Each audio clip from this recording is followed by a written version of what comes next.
ఆపలేం. నువ్వు వెళ్ళి పోలీస్ స్టేషన్లో దాక్కో. నువ్వు అర్జెంట్కి వెళ్ళిపో పోలీస్ స్టేషన్కి. నువ్వు పోలీస్ స్టేషన్కి వెళ్ళిపోయి స్టేషన్లో కూర్చుని నాకు సెల్ ఫోన్లో ఫోటో తీసి వాట్సాప్లో నాకు పంపించు. నువ్వు వెళ్ళిపో ఇక్కడి నుంచి. విన్నామా మనం ఎక్కడన్నా? ఎప్పుడన్నా ఏ ప్రభుత్వంలో అయినా విన్నామా? ఈ రెడ్ బుక్ రాజ్యాంగంలో ఇది జరుగుతుంది.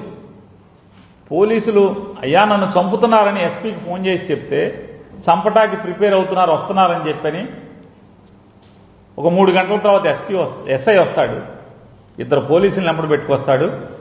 నేను నిన్ను ఆపలేను, నువ్వు వెళ్ళిపో ఇక్కడి నుంచి. ఎస్ఐ గారు, ఒక పోలీసు సబ్ ఇన్స్పెక్టర్ గారు, నిన్ను కాపాడలేను, నిన్ను చంపేస్తారు, నువ్వు వెళ్ళిపో పోలీస్ స్టేషన్కి. పోలీస్ స్టేషన్కి వెళ్ళిపోయి నాకు వాట్సాప్లో ఫోటో దిగి నాకు పంపించు. రెడ్ బుక్ రాజ్యాంగం పోలీసు ఎలా ఉందో చూసుకోండి ఒకసారి. పాపం ఈ నార్పరెడ్డి గారు పోలీస్ స్టేషన్కి వెళ్ళిపోతే ఈలోపు మొత్తం స్వైర వ్యవహారం. శ్రీనివాసరెడ్డి అనేటువంటి రౌడీ షీటరు, శ్రీనివాసరెడ్డి అనేటువంటి ఒక గూండా మందిని వేసుకుని, రౌడీ షీటర్లను వేసుకుని, కిరాతకులను వేసుకుని ఊరేగింపుగా కత్తులతో రాడ్లతో ఊరంపట ఊరేగుతూ బయలుదేరి